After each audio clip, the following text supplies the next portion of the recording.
Welcome, everybody, to another edition of the Rewind Sports 60. We're streaming live on Facebook, broadcasting from the illustrious studios of WCPT 820 AM in the beautiful, beautiful city of Chicago in the great neighborhood of Jefferson Park. This is another edition of the Rewind Sports 60. It's yours truly, Jerry Riles. This is the fastest hour in sports conversation. And, of course, ladies and gentlemen, you love him. He's not over at Wrigley Field. He's not on the rooftops over there. He's not at Comiskey Park or the Guarantee Rate Field. He's not. No, he's in studios, ladies and gentlemen. You love him. And before we're out of here, no question about it, I'm sure we're going to get an opportunity to hear his point of view as far as high school football is concerned, being pushed to the spring. March, ladies and gentlemen, he is the one. He's the only. He's the marvelous one. He's Dan Marver. What's up, Marver? How are you, buddy? It's nice and wet today. Hey, take it easy. Outside. And, I actually enjoyed the Blackhawks game yesterday. They won a game in Edmonton. It was pretty cool. And the Cubs just won a game, so things are underway. I'm just, the Marlins and the Phillies, it looks like it's going the way we thought, where it's going to be tough to finish the season, but we shall see. Yeah, we shall certainly see. And you know what? It's interesting. We'll get an opportunity to talk Major League Baseball. If you want to join in, our number here is 773-763-9278, 773-763-WCPT, the fastest hour in sports conversation. Yours truly, Jerry Riles, and of course, the marvelous one, Lauren Cox is en route. Hey, let me say this.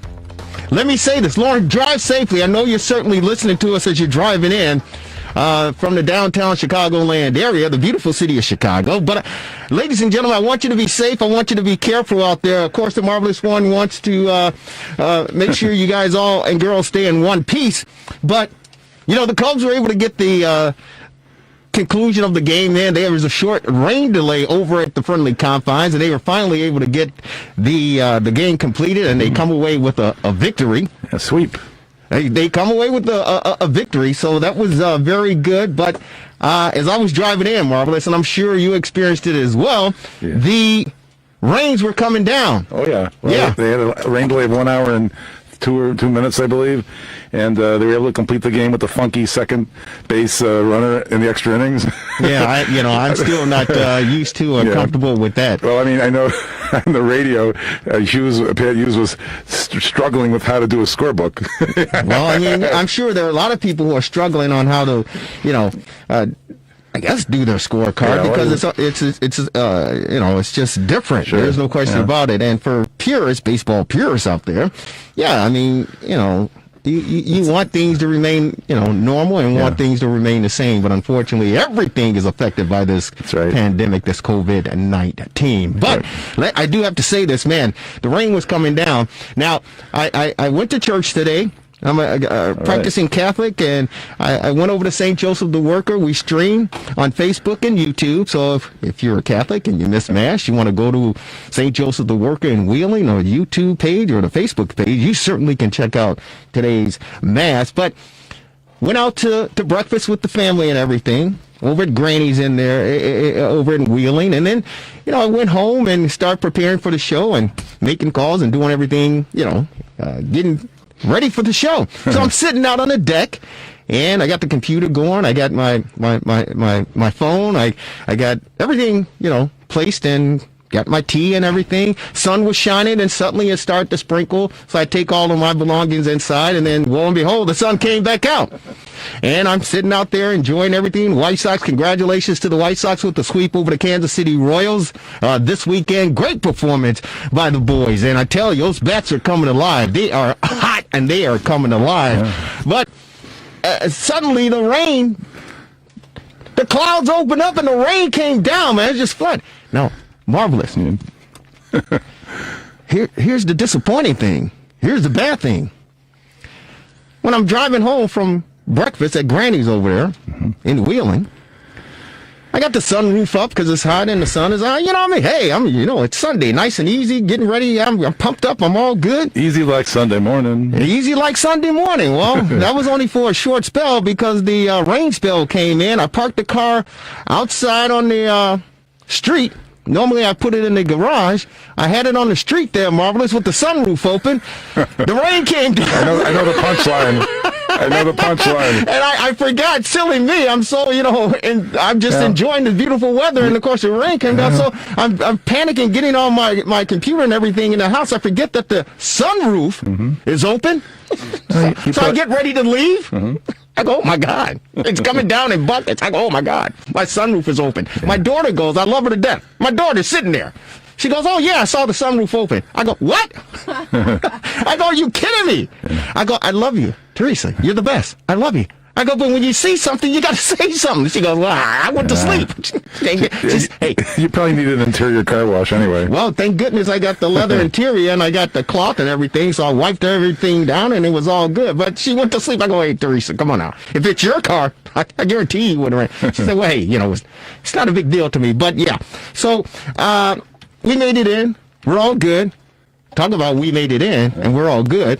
It's good to see her lovely, her talented, her beautiful face, and I think she might have a little bit an extra edge for the show. But ladies and gentlemen, she's in studio. She's the one. She's the only. You love her. She's the fabulous Lauren Cox. What's up, Lauren? How are you? I'm good. It was a rainy drive in, that's for sure. It was like flooding downtown. So I'm like, really? Why is it this much flooding for not that much rain? It was bizarre. No, it was a lot of rain. Well, yeah, but yeah, it was a lot of rain. Yeah, it came down. Yeah. But it's not like it's been raining all day. Yeah. I thought I needed a canoe to clean out my car. Oh my God. Yeah, I was like, oh yeah. But the good thing is the lawn got watered. And the flowers and everything got watered. And they say this upcoming week the temperatures are going to be pleasant in the lower to mid 70s. Okay. With some rain. So, that's good, Marvelous. But how you doing, Lauren? Good. Staying corona free. Yeah.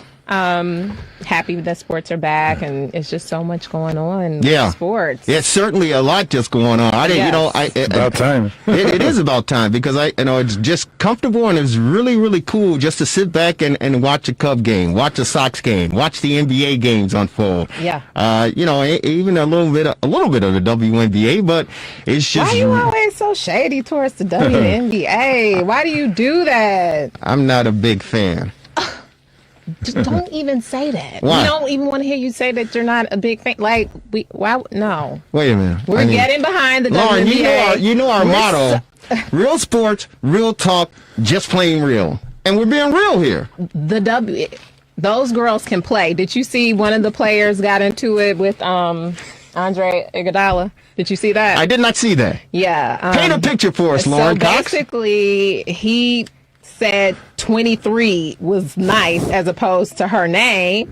And, her name was Powers, I believe. And she just went off on him basically and said, I got a name and this is why, we're not respected at the WNBA. And, I'm paraphrasing a bit. But anyway, they started to put Andre's past posts where he said he didn't want his daughter playing for the WNBA because he didn't want her to be a lesbian. Ooh. So why would he say something like that? Good question. Keep it real sports. Why would he say something? 773-763 WCTT. If you got an answer, yeah, he said that. So then, they brought that back up, and he couldn't win that battle after that. Can you pull up that on your computer there, Marvelous One? So Andre Iguodala said, I don't want my daughter playing in the WNBA because there's too many lesbians. And he doesn't want her to be a lesbian. Yeah. That's what he said. Wow. Okay. Very interesting. That's very, very interesting, especially with everything that's going on as far as equality and social injustice and systemic racism, and everything that the NBA and WNBA have done. Adam Silver is doing a fabulous job of trying to bring unity together. Yes. And it's really interesting that a player is speaking out against a fellow, and I use the word loosely, but somewhat of a colleague, a partner in this big brand as far as the NBA is concerned. Because the NBA and Adam Silver is really the changes that they've made over the past year, especially prior to the pandemic, is phenomenal regarding elevating the WNBA to a more respectable league and equality for the women and the players. Yes. And then as far as pay is concerned, as far as paternity leave is concerned, I mean, the NBA and Adam Silver has done a fantastic job of trying to bridge the gap even before the pandemic. So you would expect and think at the end of the day, and I understand Andre Iguodala's position and his concern, but sometimes you just keep things to yourself, okay? You just keep things to yourself. Say it again. And it's a matter of you working together to build a brand, because at the end of the day, it is a livelihood for these women. Yes. Just like it is for the men. It's a livelihood, and despite how you may feel about it, you've got to I would imagine you would have to respect it and support it. Yeah. Even if you don't necessarily agree with it, because at the end of the day, again, it's a matter of these. Why would you agree with it? Because he doesn't. There are people. Well, no, I'm not saying him. I thought you were saying in terms of the WNBA. Yeah, he's made that comment in 2016. Is what I'm just finding. The comment you did. It was a while ago. And at the time, he had a 6-year-old daughter, and he tried to clarify it a bit by, it's a 4-year-old quote. That's why I couldn't find it right away. No, it's... So this is what it was. Former Spartan, current WNBA star Ariel Powers to Andre Iguodala. Put some respect on my name. Because he tweeted, number 23 from the Mystics is nice. She told him, that was the tweet that he tweeted out. Ariel responded and said, put some respect on my name or keep this tweet to yourself. And then... But what was so? Well, the WNBA, they are. She had an attitude. But they're just tired of being disrespected. But you just said number 23 is pretty good. But they said she was saying that if it was male sports, they would have known his name. That's not true. That's not true. That's how she felt. Well, I think she needs and I think his past has a lot to do with it. It may have a lot to do with it, but I think, here's the thing. Regardless of whatever profession you're in. Honestly, but that's what it is. It's the past. Like, he's got a history of saying inappropriate, foul stuff. So then when he tweeted that out, what you think now? Oh, let's give him the benefit of the doubt. No, he's got a history of saying foul stuff. He fouled. But it's that's why she called him out. No, she's got to relax. She's got to relax. In my opinion. Because Lauren, you're talking about that was wrong. Was it? Yeah, that was wrong. He just said No, I'm saying his previous comments from 4 years ago. Marvelous? Yeah. What do you think? Still said it. From 4 years ago, obviously that comment was no good, but number 23 is nice of the Mystics. It's like he doesn't know her name, I guess, is the point, that he's disrespecting her. But I obviously had no respect for the players to begin with 4 years ago, so so nothing's changed. Yeah, here's the deal. I don't know. I don't care if you're talking about the players in the NBA, if you're talking about players in the playground. And a lot of people, and you can look at the ratings as far as the WNBA is concerned. Not too many people pay too much attention to the WNBA.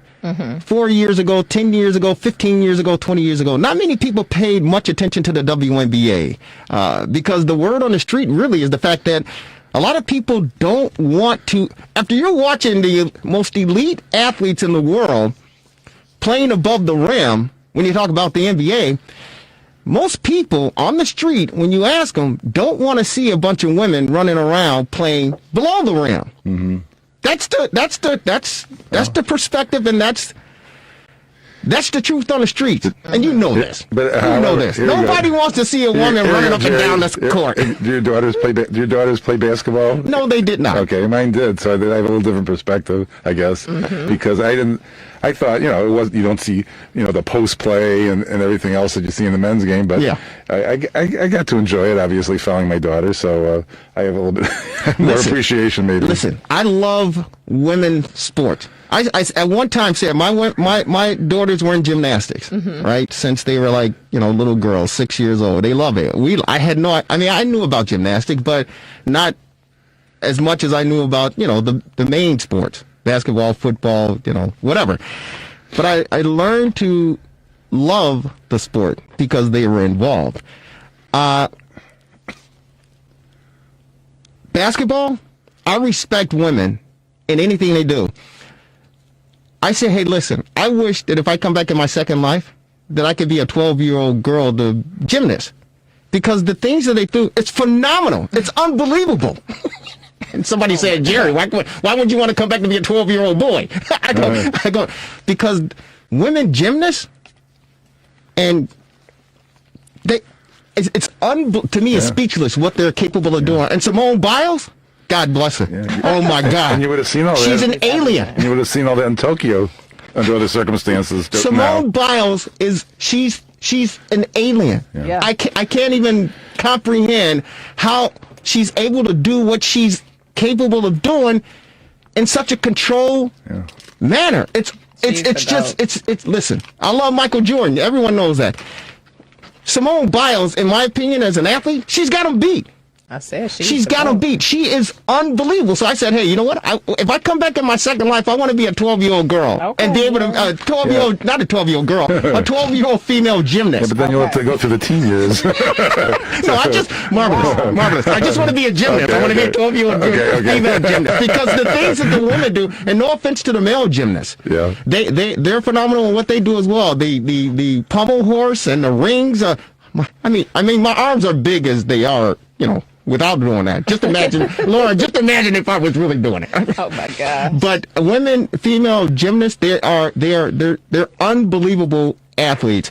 I dated a basketball player back in my younger years, and I respect women playing basketball because it's a skill set that is, to reach that level, you have to be very, very good and very, very talented. But as far as mainstream America is concerned, and on the playgrounds, most people don't want to see women at the highest level.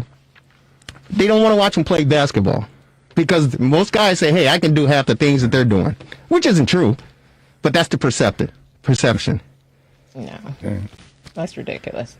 You guys have to, people are starting to tune in more, and the NBA is definitely understanding their part. You see a lot of the players had on the orange shirts, orange shirts, bringing awareness to the WNBA, and you have your new stars that are coming along. I definitely think that. But most people don't even know who the stars are in the WNBA. Well, really, marvelous. Everybody knows. Sabrina.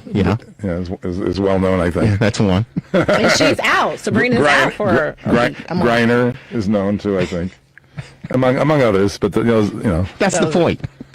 That's the point. So you don't think it's starting to get more interest? No. Oh, come on, Jerry. I'm just being honest. Yes, we're talking about it. Hey, we talk about it every week, whether you want to or not. So I think we are starting to get more. Nobody. Yeah, we're talking. Hey. Listen, I'm glad you brought it up. Yes, I will continue to bring it up. Well, just take it easy. Just take it easy. See? But as far as your perspective on, let's go to the men now. Is that okay? Mm-hmm. Let's go. Marvelous. Yes. Let's talk about the men. No offense to the women. Okay. Right. Thank you. I love women. I think you guys are fantastic. I'm sure you do. I'll tell you what the NBA as it is this week looks to me like the Proviso West Holiday Tournament or something, all on one site, which is kind of with no fans. And so it's not the same thing, obviously. And what they've done is they have the standings as it was, and each team's going to play about 8 games. It's not going to change the standings much. It's still going to be Milwaukee, Boston, Toronto, L.A., Clippers, Lakers at the end of it. So, they're doing the best they can with an impossible situation in all the sports, actually. And I say, it'll be amazing if any of them get to the conclusion. But the ones in a bubble have a better chance. It looks like baseball made a mistake by not doing the Florida-Arizona plan. Well, where they would have been all in one place. Yep. In the spring training sites. Right. But the sidebar to that, the one reason why they didn't do it is the fact that these players are going to be tied up in Arizona, and we see exactly what's happening with the numbers as far as COVID is concerned in Arizona. They're shooting out the roof. Florida is where the NBA and WNBA is. So they're in a bubble though. Yeah, that's what I mean. They could do a bubble in Arizona and Florida. Well,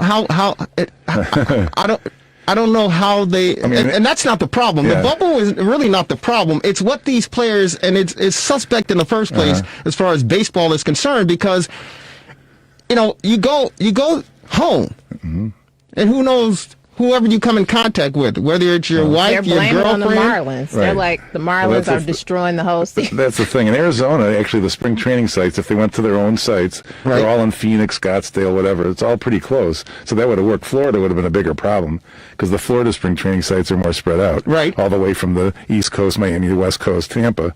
So that wouldn't have worked as well. But it looks as though this is, the travel is the problem. I mean, they contaminated the Philadelphia clubhouse, so nobody can play there for a week, and it's already a big mess. So Rob Manfred, the commissioner from Major League Baseball, issued a comment or a statement last either Thursday or Friday and said, if these numbers continue to escalate tomorrow, meaning Monday, he's going to shut everything down. Yeah, I mean, the Cubs are supposed to play in St. Louis next week, and they're already talking about that being in jeopardy because the Cardinals have some COVID.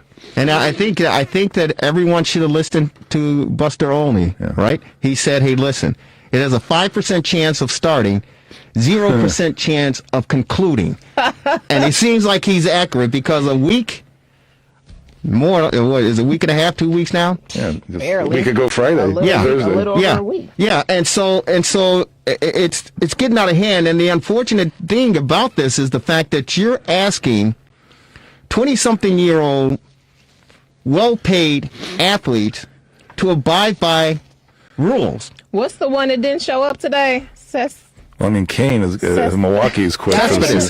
Cespedes. He just said, I'm not coming back. Right, exactly. And that's the problem, is the fact that you don't know what these players are doing. Well, I mean... And then they released a statement, we can't find them? Right, exactly. Like, are you kidding me? Exactly. But the point of the matter is the fact that you can't control these players when they leave the ballpark. No, that's the problem. Why they can't leave, and that's the difference with the NBA is the fact that they're in a bubble and they can't leave. So you have some type of control as far as their movement with these ball players, and hence you see why the numbers are escalating and spiking. Yeah. Hence the Marlins and spreading around the league is the fact that these players. You tell them what to do when they get to the ballpark and how they conduct themselves inside the ballpark during the game. And they're not even following protocol as far as the games are concerned. That's what I was going to say. They said Manfred basically was blaming them and telling them to stop spitting and this and that. And I'm like, that's your solution to this? Well, that's part of it. I think Ian Happ with the Cubs said, hey, one way we can control this, and it's what our great mayor of Chicago, Lori Lightfoot, and, of course, the governor said, put the mask on. We got the Rewind Sports 60 mask for you. Just check it out. We'll send it out to you. But the point is, Ian Happ said, hey, you know what? Wear your mask. Practice the social distancing as best as you possibly can, and do what you're expected. Wash your hands in the whole 9 yards. Stop spitting. But after he made that statement, you've seen some of the players around the league in the field with a mask on. I think there are a couple of Pittsburgh Pirate players with their mask on. There's some other players around the league wearing their mask or whatever because they simply just don't know. But many of these players they figure, hey, we're in our comfort zone as far as playing, in the ballpark, and so it's business as usual. Oh boy! There was one network, the Marquee Network.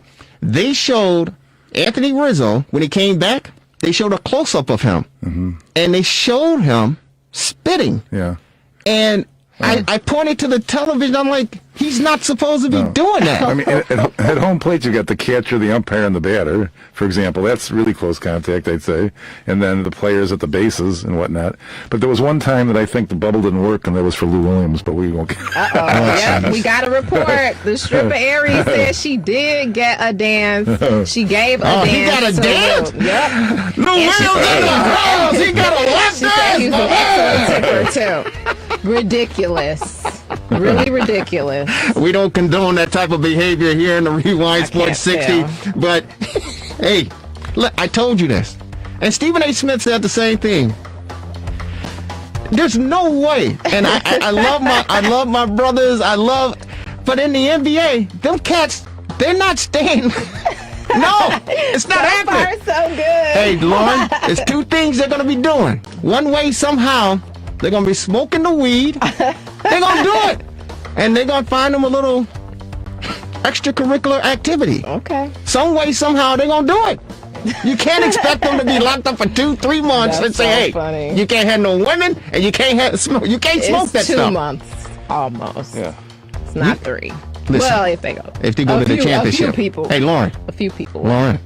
I'm here he should know better. Listen, Lauren, I'm here to tell you. He's not 22. Lauren, I'm here to... He's very much so needed, Listen, and he should be ashamed of himself. And Lauren, I'm here that's to tell all you. it is to it. I don't know how big your purse strings. I don't know how much you got in your bank account. Mm-hmm. I don't know any of that. It don't matter. Let me tell you something. You got a young man, 20s, 30s. More music, young man. With a lot of... He's 33. Hey, even those young men. Come on now. Hey, with a lot of free time, a lot of money, and nothing to do. Hey. It's going to be a problem. I don't know if it's going to be a problem, and then he rest in peace, John Lewis. It could be a good problem for some. Hey, but... Not for the Clippers. Let me tell you something. Do you think that yes. Paul George yes. and Kawhi are upset? Like, I'll be mad. They should be mad, but I think they understand too. Okay. Hey man, you gotta slow down. We're trying to win a championship. Hey man, I had to go get that lap dance. I had to. No. Lauren. No. See, everybody's missing the point. Here's the point. Lauren. I hear you. What the hell is a strip club doing open in the first place during a pandemic? Hello? It's more important than a church. Come on. Are you sure? Yes. That's the question I said, wait a minute. Why is there a strip club open in the first place? See? I didn't see, but Lou Williams did. That's where Cespedes was in Atlanta. I'm like, maybe he got in trouble too. Weren't they in Atlanta? Hey. When he disappeared? He disappeared, this is not all right. good. She's Lauren Cox. He's the marvelous one, Dan Marver. It's Jerry Riles. This is the fastest hour in sports conversation. We had a special guest on tap, and unfortunately, he's unavailable for us. But no worries. We keep rolling. We want you to roll with us. Our number here is 773-763-9278, 773-763-WCPT. More in the world of sports coming up right after this short timeout. It's Gabe Salgado with our TR60 scoreboard update from home. Gabe, take it away, buddy. TR60 Sports Update.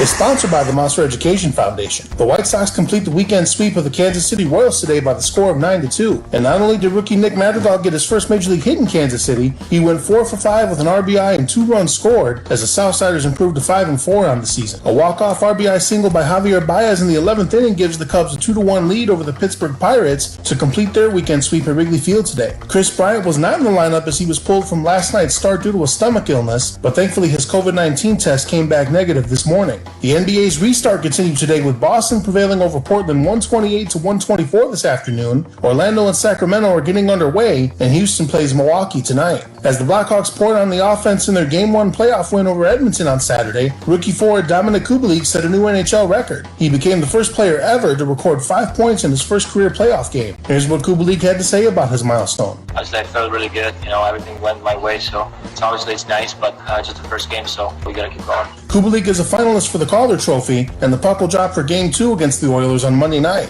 In today's NHL postseason slate, Boston handles Philadelphia 4-1 in the early game, and tonight has St. Louis taking on Colorado, Columbus against Toronto, and Minnesota playing Vancouver. This update is sponsored by the Monster Education Foundation, MEF, empowering the next generation of leaders. Go to monstereducationfoundation.org to learn more. I am Gabe Salgado for the Rewind Sports 60 on WCPT 820 Chicago.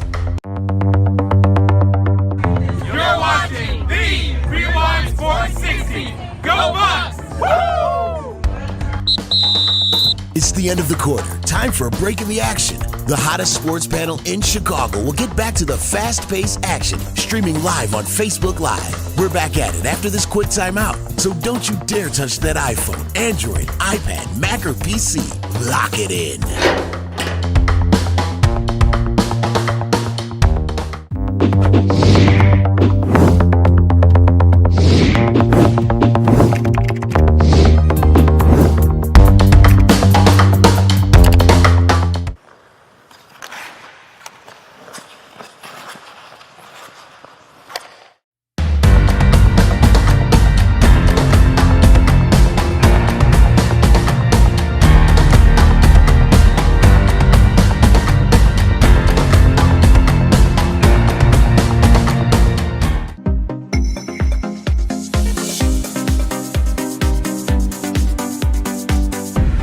TheRewindSports60.com.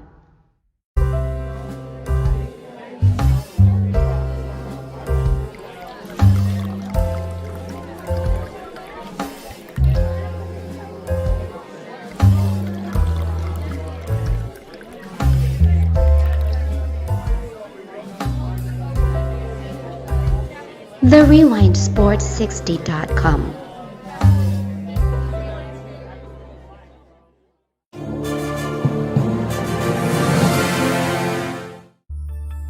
Relax, reset, rejuvenate. Go to our link right now to restart your life. TheRewindSports60.com. What are you waiting for?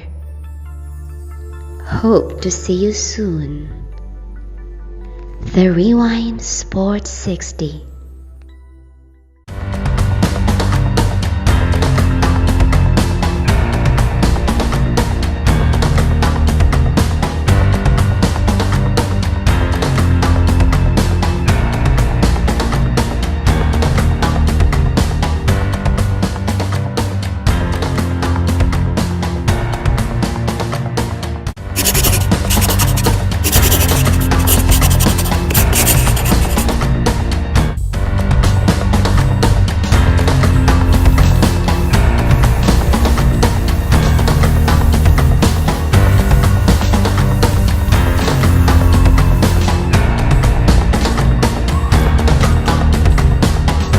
Rewind Sports 60.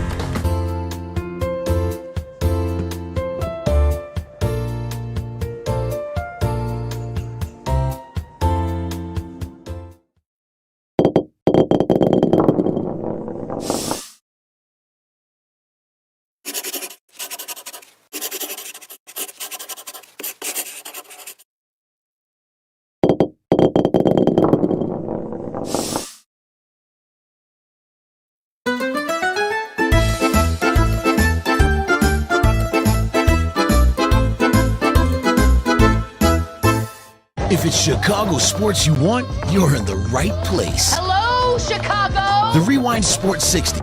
That's the best in the city of Chicago. Welcome back to the Rewind Sports 60 live with the best sports panel in Chicago. Lock it in.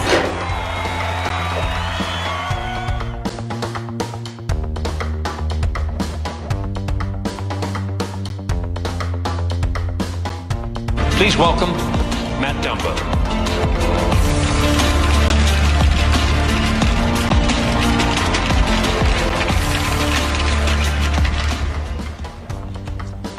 I'd like to say thank you to all the fans watching at home and all the people making a positive difference in our world right now.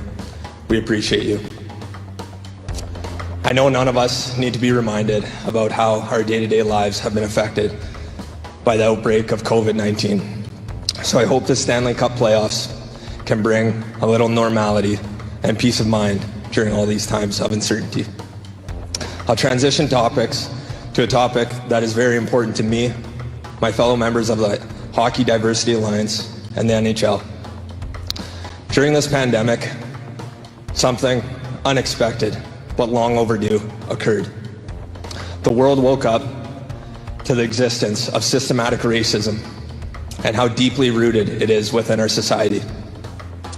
For those unaffected by systematic racism or unaware, I'm sure that some of you believe that this topic has garnered too much attention during the last couple months. But let me assure you, it is not.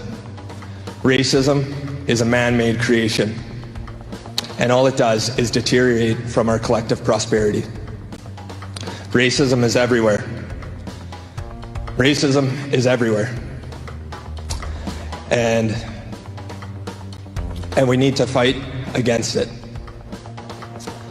On behalf of the NHL and the Hockey Diversity Alliance, we vow and promise to stand up for justice and fight for what is right. I know firsthand, as a minority playing the great game of hockey, the unexplainable and difficult challenges that come with it.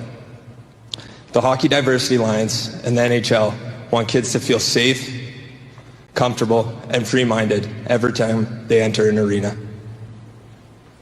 So I stand in front of you today on behalf of those groups and promise you that we will fight against justice.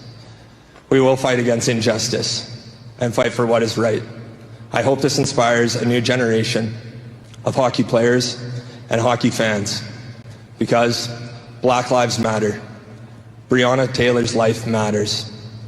Hockey is a great game, but it could be a whole lot greater, and it starts with all of us.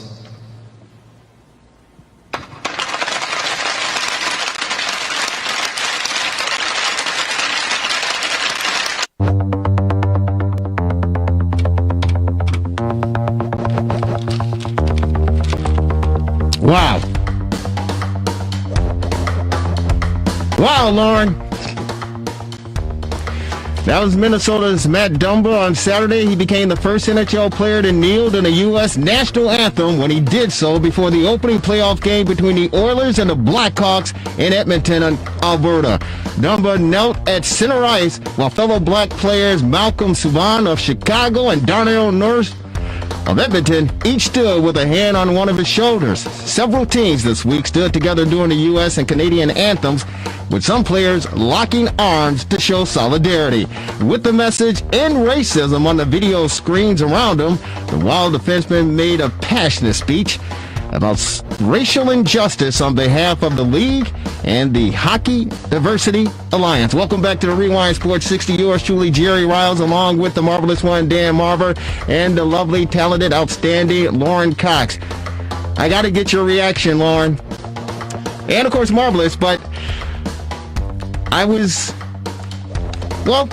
Lauren, your reaction once you heard the speech. Well, the speech, I wasn't that touch moved and inspired by it. He said a couple of justices where it was supposed to be injustice, and I'm like, ooh, yeah. But the overarching issue is on July 31st, before this, Eric Trump praised the NHL players for not kneeling during the anthem. So they're already politicizing this. So, I guess NHL decided, let's scramble and do something. And so, they have Dumba come. I know he's a part of the Diversity Council, which, it's only about 4 people on there. And I feel like we need the right people delivering these messages. So you feel he was the wrong person? I want to feel it. Why was he the wrong person? Because he was stumbling. He said it was injustice, and he said justice. I mean, that was because he's reading something, and I don't feel his heart and soul in it. Really? And he is white and Filipino. Right. Where was the black person to say it, or at least a white person next saying to him? Subban. Yeah. And no. Well, he should have been talking. Somebody who could have really conveyed this message to that audience that needs to hear it, because, in NHL and their diversity has always been a question, at least. Okay. Marvelous. Well, obviously it's not like the NBA in terms of the number of black players that participate in the sport. I thought that it was not shocking that Dumba spoke.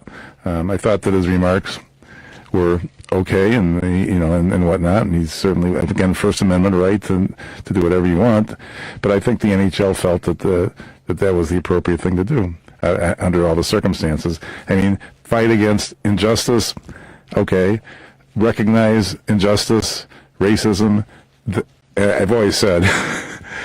We talked about solutions. You talked about a solution for the shootings in Chicago. What is the solution? I've actually offered legislative solutions to different things, but what is the solution? Because in people's minds, no matter what you do, there's still going to be bias. There's no way you can get rid of a bias in a person's head, unfortunately. But obviously, you don't want police killing people either. No, I think you can get away from a bias, and a lot of times I think it comes from a personal experience. I know that there have been stories over the years where there have been neo-Nazis or skinheads, that hated, anyone that wasn't like them. they had an experience or an encounter with a minority or a black person, and it kind of opened up their eyes to a whole new different world. I'll give you a movie to look. American History X. American History X. With, what's his name? Norton? Ed? Yeah. Edward Norton? Yeah. American History X. If you haven't seen that movie, go out and get it. Get it on Netflix. Get it. Whatever you have to do. Watch American History X. It's a fantastic movie. It's on Hulu. Thank you, Devin Tingle, for that. It's on Hulu. If you haven't seen that movie, watch that movie. And that character, his perspective on life changed because he had a personal experience.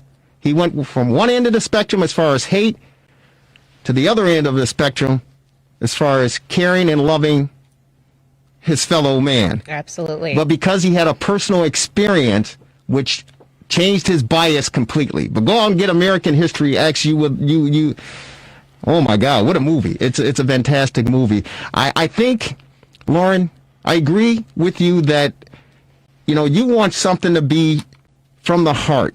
You want the real passion to come from it, regardless of whatever the case may be, right? Yeah. In this situation, Black Lives Matter.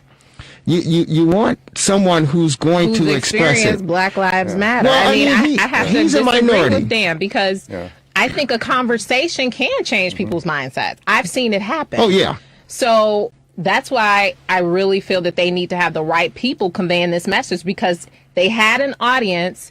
If it was a message delivered in a different way by a different person, maybe that could have opened up the door for some people. People were, we're so happy that he said it, and this was such a great moment. But did it really land a certain way? Well, here's the deal. It's hard for you and I to answer that question because we are minorities. We're the reason part of the reason this movement is at the heights that it is, because of what's happened to us personally as African American men and women, but also to the African American, the black race, over 400 years of oppression. So we see it, feel it, and experience it differently. But for those such as Dan Marver and Devin Tingle, who are not minorities or black, they see it through a different lens. Oh, sure. Here's the surprising thing. We talk about Juneteenth. You and I, we grew up knowing about Juneteenth. Mm-hmm. But once it was brought to the mainstream America, there were many people who are not African American or black who had no idea about Juneteenth. Absolutely. So his message, even though for us as minorities, we kind of like, okay, thank you so much. But for the audience, which is primarily white and foreign, right? Now I'm going to say primarily white and foreign. Those were words that needed to be said and heard to be that eye-opener, so to speak. Marvelous, couple points. You can't see it visually, but I am a minority. Number two, you have to remember that the majority of players that play in the NHL are from Canada. That's another big difference. So... No, but I mean, as being, you're Jewish. Is that okay? Yeah. Right? You're not African American or a person of color. Mm-hmm. You've experienced some sort of racism or some sort of prejudice. But if you're walking down the street with Lauren and I, you're not going to be mistaken as being a minority. Yeah, clearly. Until you express or share. Right. That. Mm-hmm. And that's the big difference. But being non-black, brown, when you heard the message, did it enlighten you in any way? Did it touch you in any way? The NHL, this message we're talking about? Yes. No, it didn't. I didn't find it compelling. I found. Kaepernick would be more compelling, for example. Mm-hmm. So they have that. But I think that it was. I don't know. It might have been that the NHL. And it was behind this. Whether he's a good actor or not, his voice sort of trembled a little bit. So, I guess he's nervous. Right? Yeah, he's nervous. He was mixing up justice with injustice. It's like, come on. And he did like two.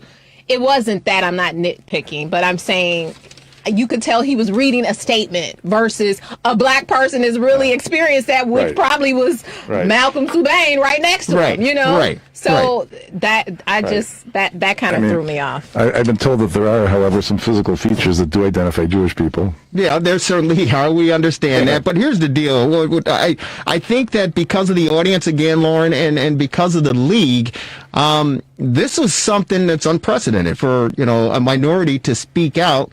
And kneel. When you first sent me the clip, I didn't know that he kneeled. And so when I saw him kneeling, I said, I definitely respect that, but my issue still stands in terms of they should have had a black person. I'm glad that he did it. I'm glad that he did it. I'm glad that the NHL is on the forefront as far as making change and bringing more equality. Are they really, or is this just what everybody's doing now?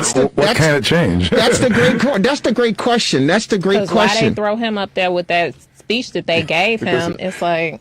They had to do something. So you're saying he was a token representative of the National Hockey League? Is that what you're saying? No, I didn't say that. I just said I thought of that. Or somebody else. I thought of that. Well, here's the thing. It didn't touch Dan, so we ain't doing a good job. Well, that particular one, there are others, but not him. Yeah, let's go out to our phone lines. Tommy calling from Chicago is joining us on the Rewind Sports 60. Tommy, how are you, man? Are you there? First of all, yeah, I'm here. Can you hear me, sir? There you go. What's going on, Tommy? How are you? Okay. Very quickly, I tune in to you guys now because I really enjoy the satire between the three of you and the chemistry and also the information about sports. But let's be clear about one thing.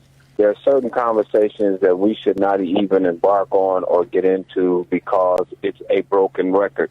Ever had that song that you liked very well until it got to that same point and then it just got stuck? So what difference does it make if you kneel and when you stand up, it's still the same thing? The bottom line to where we are right now is simple. We're in a world health crisis, and that alone would bring morality back to the conscious mind of any hater to recognize and understand that, well, wait a minute, I hate this color so bad. But guess what? I can die from the same thing, too. So my point on all of this is pretty simple. You want to stop all this stuff? Cut it out. That's all you got to do. But the reason why you won't cut it out is because then you have to repair what you've done. And so one last thing. I was watching the Lakers and the Raptors, and really, guys, I don't know how long it's going to take me to get used to all of this, man. But I'm just like, really? I mean, it's like the whole camaraderie of the game where the people could spur the underdog on or give that team that was down that spark to come back and stuff. It's just like now, man, it's just like watching some guys play pickup ball in a gym, except for they all neatly dressed in NBA uniforms. Yeah, I don't mind that. I love you guys. Hey, real quick before you go, Tommy, thank you so much. We appreciate you and we love you too. Real quick before you go, you're a lifelong Chicagoan. What side of town you grew up on? I grew up on the south side. Okay, south side. So one of the most famous playgrounds in Chicago basketball history is Cole Park. All the basketball legends, they played at Cole Park because that's where you go to showcase your talents. And you say, hey, man, I can hang with the boys. You know how many people would stand at Cole Park all day long and watch the Hoopers come and go, come and go, come and go. That's what we're watching with this NBA hub down in Orlando. They don't have people in the stands. They got the virtual screen or whatever. But basketball fans are watching these Hoopers because they're the best in the world. And so I would hope that you would embrace that from a pure basketball standpoint. Wait. Let me try to help you out. Yes, sir. See on the west side there was a little gymnasium called the Boys Club, where all the elites went all throughout the city Southwest. If you were a baller, you know where all these places were. There's one right over behind the Museum of Science and Industry where they all went. Right. But let me just try to be clear about one thing. See, first of all, because we as moral-minded people have not stopped and said there's something that's really, really wrong that thousands of people are dying, and maybe we just need to pause for a moment and straighten that out. We seem to believe and think we can just go on about our lives, and then come up with a new narrative. Well, this is the new this is the new that. The whole camaraderie of sports, as you said, was the ability to go and watch these guys. When I see them now, I see all of these slogans and I see all of this stuff, and I say to myself, man, really? Seriously, guys? If we want to stop what's going on, then first of all, you have to do what Michael Jackson said and be the person that looks in the mirror. And second of all, you have to recognize and understand and stop lying to yourself and try to act like because you're not black that you don't know what's going on. Yeah. And again, I love you guys, and I tune in every Sunday, and thank you for letting me get that out. Thank you, brother. I appreciate you, and don't be a stranger, which you certainly are. I was going to ask Tommy, did you understand the cut it out part? I kind of couldn't follow that. Yeah, I mean, he cut it out means stop it. Stop what? Stop the. Well, I think he's saying stop trying to put, and no pun intended, but stop trying to put a mask on something that, you're covering up the reality of life, of where we are today. Mm-hmm. So I think with the NBA, I think with sports in general, we're trying to get back to our normal way of life. And by starting these games up, and we see how they're falling to the wayside, it's similar to putting a mask on to pretend that there's nothing real happening in this world. And I think that's what he means, say, hey, cut it out. A distraction, maybe? It's a distraction. So he said, hey, stop it. Let's address the issue. If I have a broken arm, stop the games. I mean, yeah. I mean, he wants to stop everything and say, hey, let's focus on life and get past this thing before we get back to fun and games, more or less. In my opinion, the way I interpret it. Okay. Is that what you see? Well, absolutely. And the whole thing is money. This is what this is all about. Yeah. They're not, the sports bring everybody together. Right. No, it's economics. It doesn't matter how many people in the stands, it's the TV. And the advertising. Right, exactly. So, I mean, that's all it is. And, I do definitely agree in terms of we definitely need to stay focused. We got to stay focused. I think the problem is, he said cut it out. And like Michael Jackson, the man in the mirror, I think the big problem is, it's at the end of the day, it's fear. I think it's a human nature. It's fear of the unknown. And that's where we are. And that's why some people embrace it and they accept it and they welcome it. Other people, they try to run and scatter from it because fear is a powerful emotion, and it could be manipulated and manipulate people. And I think that's where we are. And that's why we're distracted and scrambling because of fear.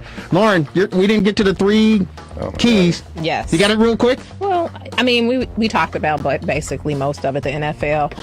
A bunch of players, a half dozen of the Patriots basically are opting out. Eddie Goldman, Bears defense, essentially, yes, opted out as well. So eager to see how all of this is going to unfold with the NFL.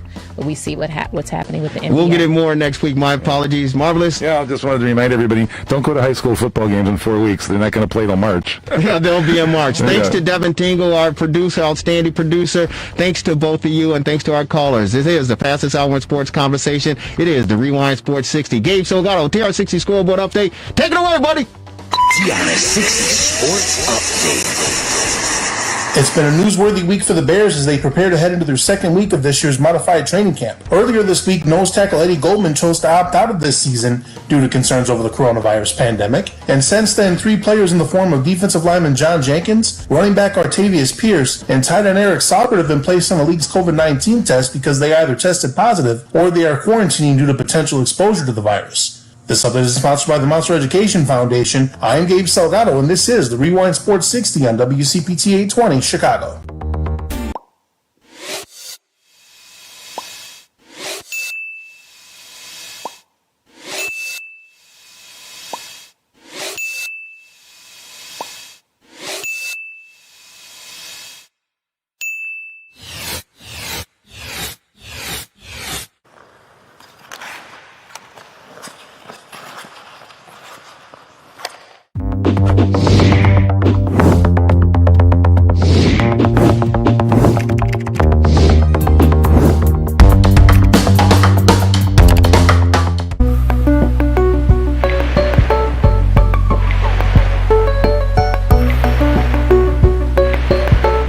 TheRewindSports60.com.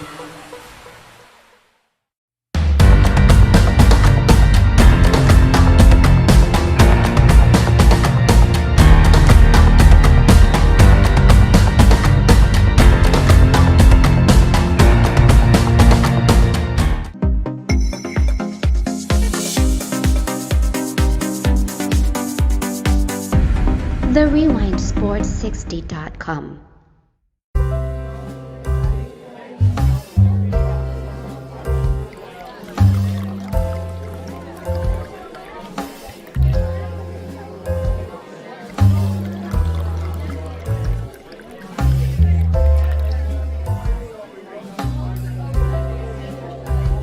TheRewindSports60.com.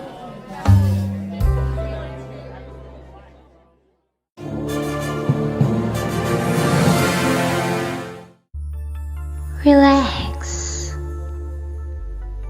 reset, rejuvenate. Go to our link right now to restart your life. TheRewindSports60.com. What are you waiting for? Hope to see you soon. The Rewind Sports 60.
With you, so you can go ahead. Dylan, question for you. Not only in the exhibition game were you able to create a goal with some forechecking, but a pivotal one yesterday in game one. How important is that in not only your game, but on that line with some skilled guys alongside you? Yeah, I think it's important. We're trying to get the puck in deep. Obviously, it's playoff hockey, so trying to limit the turnovers and getting on the forecheck. So we did that a couple times yesterday, and we're able to manage some good pressure. But it was nice to find one there and bank it in. So obviously, it's a good start for us. Our next question comes from Charlie Rameliotis from NBC Sports Chicago. Charlie, your line's active, and you can go ahead. Hey, Connor, it's obviously no secret how good Edmonton's power play is. Where were the breakdowns happening in your eyes yesterday, and what kind of corrections can you guys make outside of the obvious of staying out of the box? Yeah, they know how to find each other, all their guys on that top unit. They've been top PP most this year, so I don't think there's really one specific thing, but I think we'll look back at some more video either later today or tomorrow morning to prepare for that. And obviously, it's not the kind of game we wanted with how a lot of those power plays ended up. They're able to find a lot of that middle guy or even the cross team that kind of put us out of sorts a couple times, and then a little bit scrambly after that. So we'll just hopefully adjust. We'll now go to John Dietz from the Daily Herald. Again, attention media, if you could please address your question to either Connor or Dylan, that would be appreciated. Thank you. John, your line is active. I can hear it.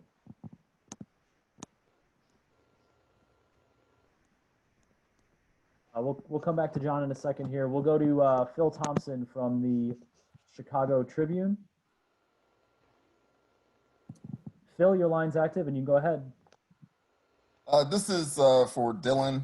I just want you to kind of express what Drake brought to the the team and what it would mean if, worse happens and he faces some discipline for the hit? Yeah, he's a great player for us. He works hard every single shift. He lays the body. He gets it done at both ends of the rink. He's penalty killing now a little bit, and I think he does whatever it takes. He's a great playoff player and a great guy to have on your team. So hopefully there's no supplementary discipline, and hopefully Ennis is okay. I think I'm not sure if he went off because of that or it was a cut on his hand or something like that. So hopefully there's no discipline. I thought the play turned into a power play for us, so the refs didn't see it as a penalty, and hopefully the NHL doesn't as well. But we'll see what happens. We're going to try not to let it affect us too much, and whatever the league's decision is, we'll have to deal with that and move on to game 2. Our next question comes from Mark Lazarus from The Athletic. Laz, your line's active, and you can go ahead. Connor, you and Calvin DeHaan didn't get a whole lot of time to play together this year, and then even in Phase 3, you guys were in and out of the ice there. How do you feel you did, and how much time does it usually take to really develop a partnership? I think it's been great playing with Connor. I think the games weren't as hard defending against St. Louis or Edmonton so far, just because of how great as a team we played together and limited a lot of their kind of speed and offense. So overall, it's just it's always nice playing with a veteran guy who's so smart and predictable out there, and he communicates a lot. And I feel like me and Hunter have a good relationship even off the ice that kind of leads us to playing smoothly together when we're out there. So I don't think it takes long to develop any sort of chemistry, especially since the team's been together all year, whether there's injuries or not. So it's definitely nice to be paired with him. We'll now go to Chris Bowden from WGN Radio. Chris, your line is active, and you can go from there. Hi, guys. Thanks for doing this. Dylan, I guess I'll ask you this, but if Connor wants to jump in as well and either object or agree, feel free. But Brandon said something after the game last night about the team morale and kind of spirit being at as high as he has ever seen it. I know that can change with whatever the next game result is, but have you guys sensed a different kind of higher level of camaraderie with this new opportunity you've been given after the break? Yeah, I think it's I think we've been a close team all year. We love to hang out, and there's really no bad blood or animosity on the team. I think everyone's good friends, and we enjoy being around each other. I think the bubble's only bringing that in closer. So we're hanging out a lot, playing some cards, playing video games, watching hockey. So I think it's just I think it helps getting off to a win against St. Louis too. It's obviously the team morale is obviously higher when you win. So obviously 2 wins to start is a great way to start, and hopefully we can keep following that up. We'll now go to Ben Pope from the Chicago Sun-Times. Ben, your line is active. You can go ahead. For Dylan, you faced Smith and Koskinen for each about half the game yesterday, and they have pretty different styles as goalies. How do you sort of prepare for not knowing which one will start tomorrow, and what's sort of the tactic to go about with each of them? I think we have our notes on both of them. We actually didn't know who was starting until warm-ups yesterday, so I think they kept that pretty uptight with their team, and that we had no idea. So I think just prepare like you're playing either one. Obviously, like you said, both are different. Both have great strengths, and they're both great goalies. You see with their numbers this year. So we did a good job, I think, of getting traffic on Smith yesterday, and finding ways to get it past them. I'm not sure you can really fault him on many of the goals. A couple back doors and a couple tips, and that one timer by Kubi. So, I mean, those are pretty tough goals to stop for anyone in the whole league, I think. So, it's going to be I'm not sure who's going to start, like you said, for a game 2, but just going preparing like either one could start, and I think we'll go from there. We'll now go to Scott King from NBC Sports Chicago. Scott, your line's active. Go ahead. This is for Dylan. It would have been easy for you guys to hang your head and let Edmonton get some momentum after that first power play goal, and obviously you led the charge with your goal. What can you say about the way you guys answered back, and was it surprising at all for you? I don't think it was surprising. I feel like we've been a team that's been pretty resilient all year. Maybe too many ups and downs, but I feel like that maybe prepared us well for this kind of format. I think we know anything can happen, and they showed that at the end of the game with 2 quick goals, and it kind of got pretty close there at the end with the goalie pulled. So, I feel like we played well, and they got off to that good start in the power play with too many men calls. So I think the biggest thing for us is just staying out of the box. We obviously see how lethal their power play is and how much damage it can do. So, take penalties as needed and maybe to prevent a goal or to save a goal. But it was nice to get, obviously 4 in the first period there. So that was a great start for us, and found a way to take a 3-goal lead after the first period is always good. We'll go back and try again with John Dietz from the Daily Herald. John, your line is active. You can go ahead. Hey guys, this question's for Connor. A little bit lost maybe in yesterday was just the fact that Jeremy got his first victory as an NHL coach. I'm just curious, was there a moment when he came in and you kind of said to yourself, okay, he gets it, he's going to be a good coach in this league? And then maybe if you can just run down what you think his strongest qualities are as a coach. You mean his first playoff win, obviously? Yeah, that's what I meant. Okay, all right, sorry. Yeah, it was great. I think he's been good ever since he stepped in. I think we've kind of been playing freely offensively, and then it took a little bit of time for us to start to adapt some of the systems defensively and through neutral zones and things. But it's just kind of been harped on by him about the process of getting better as a team every day, and that it'll take time, and in keeping a positive attitude since day one, since he's been here. He's definitely had that positive attitude with us about just trying to continue to get better, and understanding that losses can be taken into learning moments, and to try to just continue to grow at a team and not get down and be able to play with confidence. So that's something that he stayed really consistent, which is impressive. It's hard, I imagine, as a coach to not let the emotions get the best of you sometimes when we're not playing up to par. So that's been impressive, and it's been fun to see us to be able to come back and be able to come together and have a good training camp and start with a couple wins. So that's obviously what they'd be looking for, but they're on us still today to make sure that we're pushing forward and know that we can't just stop there, obviously. We'll go back to Phil Thompson from the Chicago Tribune. Phil, your line's active. You can go ahead. Dylan, I wanted to come back to you real quick. I think I jinxed things because just as soon as you finished your statement, the league issued that Kajula is suspended for a game. So I wanted to give you a chance to update that, and also ask you how you think the Oilers might respond. They said in their comments that they needed to simplify things. It seemed like they kind of settled down in the third period. So those two things. I think, like I said before, Drake's an important player for us. So, obviously sucks for him to be out for a game. We got a lot of guys here that can step in and hopefully kind of try to emulate what he does. He's a guy that, like I said, 200-foot player and hits a lot of bodies and finds a way to get some chances and create some momentum for us. So he's an important player. Like I said, we have a lot of depth here, so hopefully it doesn't take too much wind out of our sails. But he's a great player, so it's gonna be tough to have him without him for a game.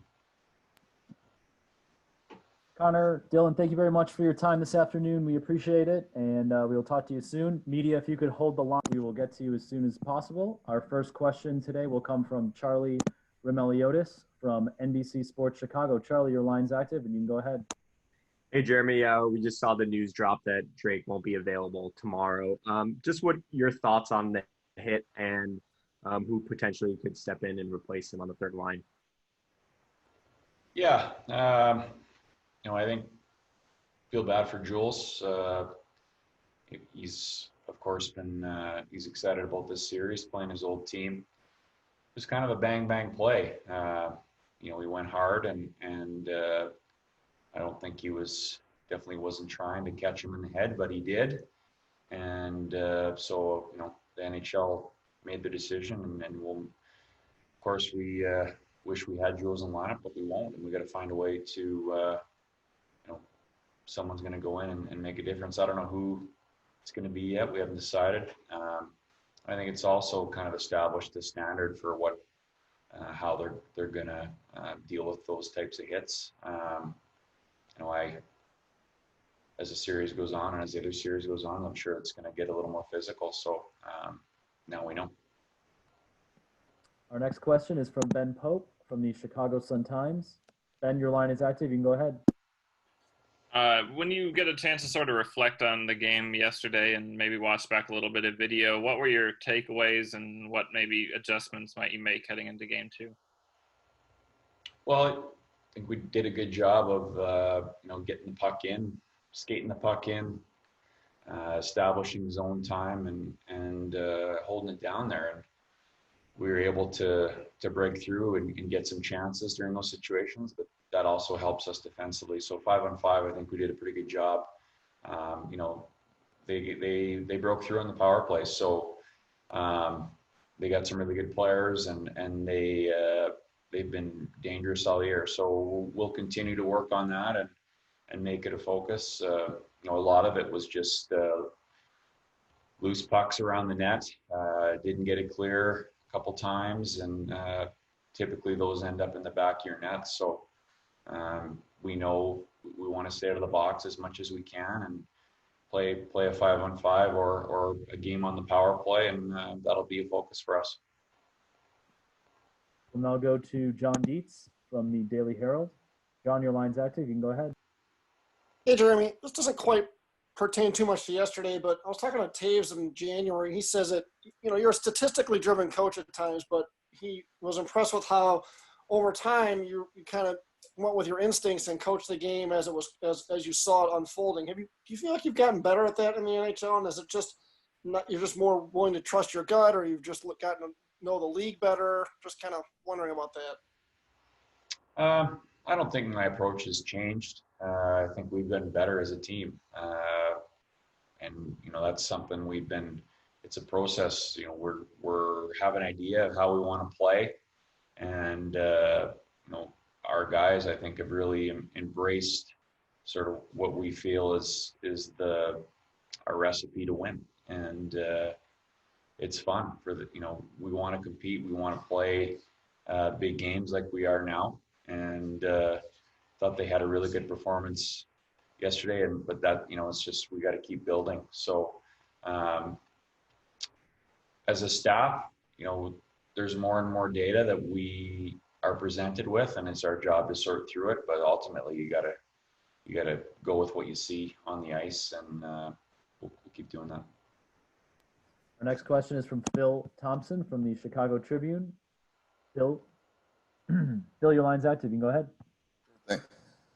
So, Jeremy, with your first postseason win, did they commemorate the occasion like with a cupcake? And when you were starting out on this journey, did you envision these kind of strange circumstances that you would be getting your first win? I don't think anyone foresaw where we are now. If they had, they sure kept quiet, kept us all in the dark. It's we're making the best of the situation. We had the chance to play in the playoffs, and we're excited about the opportunity, and we won one game. And now it's kind of in the past, and we're had a meeting today, and it's all about game 2 and understanding the challenge that's ahead of us. They're an excellent team that's going to respond. I'm sure they got a lot of confidence in that room that they have what it takes to win, and they are going to be better on Monday. So we're going to need to improve too. And that's got to be the only thing we're thinking about. We'll now go to Scott King from NBC Sports Chicago. Scott, your line's active. You can go ahead. It was DeHaan's first game back in a while officially. Obviously, just wanted to see what you thought of how he played in there. Yeah, very solid. More and more comfortable here as he gets more times on the ice, and together with Murph. They haven't played together a whole lot. It seems like a natural fit, but with just the injuries both guys had, Murph was injured a lot during the beginning of the season, and DeHaan obviously the whole second half. So they haven't had the chance to play together that much. So now we have them together, and I think they'll get better and better here as we go. And they were solid for us. Go back to Ben Pope from the Chicago Sun-Times. Ben, your line's active, and you can go ahead. Jeremy, what did you learn about Smith and Koskinen from yesterday's game, and then not knowing which will start tomorrow? What's sort of the best game plan to prepare for that? Yeah, they're not the same goaltender, but there's some similarities. Ultimately, we got to make sure we got people in front. That's how a lot of our goals are going to be scored in the playoffs here. So making sure that we got not just one, but another player on the way to the net, getting those deflections and rebounds, and then recovering pucks to sustain the zone time. So there's no secret there as far as what we're trying to do, and whoever they start, we'll be ready to go. Our next question is from John Dietz from the Daily Herald. John, your line is active. Hey, Jeremy, I just want to go back to Kajula for a second. Some people might say, outside people may say, third line forward, not that big a deal to lose somebody like that. But what does it mean to you guys to lose Drake for one game?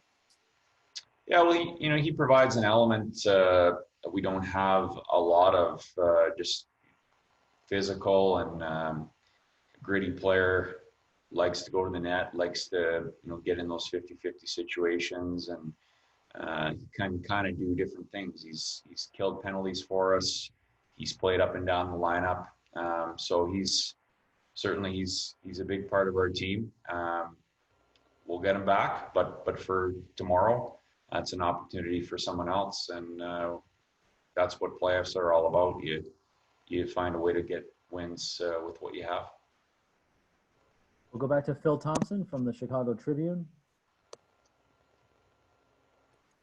Phil, your line's active. Jeremy, I just wanted to check that there were any, if you could share any of those. Yeah, Crawford's fine. Yeah, I mean, we know there's areas we can be better. I thought we give them, there's some Your time this afternoon. Media, thank you very much. Thank you. Good morning, guys. You have Coach Nagy here. You also have Andre Tucker, our head athletic trainer, who's also our infectious control officer. Just to start off, obviously a big part of the summer months has been prepping for our players to arrive back at House Hall. We feel very fortunate to have a new state-of-the-art facility. Honestly, we feel like we have a major advantage in just the sheer amount of square footage we have. And we've been very creative with how we maximize our space to create the safest work environment possible. Really taking the league protocols and then going above and beyond, with the whole idea being farther and fewer, the safer. We understand no one can eliminate all risk. It's about mitigating risk, and we feel like we're doing that. Now, on top of that, it's about continuing to educate our players and staff on how their actions away from the facility affect all of us. We can have the best measures in place here at Hallis, but it's also the responsibility of every one of us to take the proper actions away from the facility to ensure we're protecting each other.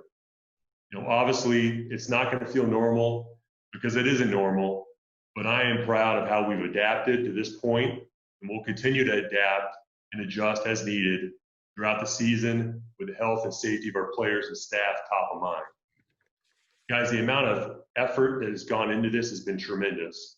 So the collaboration between George, Ted, Matt, myself, the training room, our doctors, building operations, equipment, is something we're all very proud of.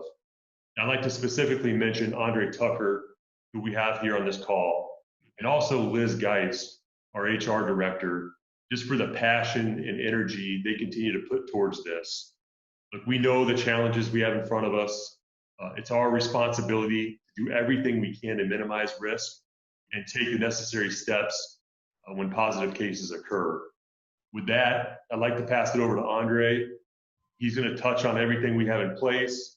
He'll touch on the protocols we're operating with. Andre can answer any questions you guys have afterwards. and then Matt and I will pick it back up from there. So go ahead, Andre. Good morning, everyone. Thanks, Ryan. I appreciate it. Before I get going, I want to go ahead and send some thank yous. Also, I want to thank my assistants, my seasonal interns, Bears medical docs, Liz Geis, like Ryan mentioned, the Bears Return to Work Committee, Ryan, Matt, Ted, and George. These individuals that I just mentioned have been unbelievable and supported me throughout this process, and I appreciate that. So many of you may ask, how did we get here? So back in March, at the league level, some committees were formed and a plan was formulated with the idea of how we're going to return to work and to play in a safe manner.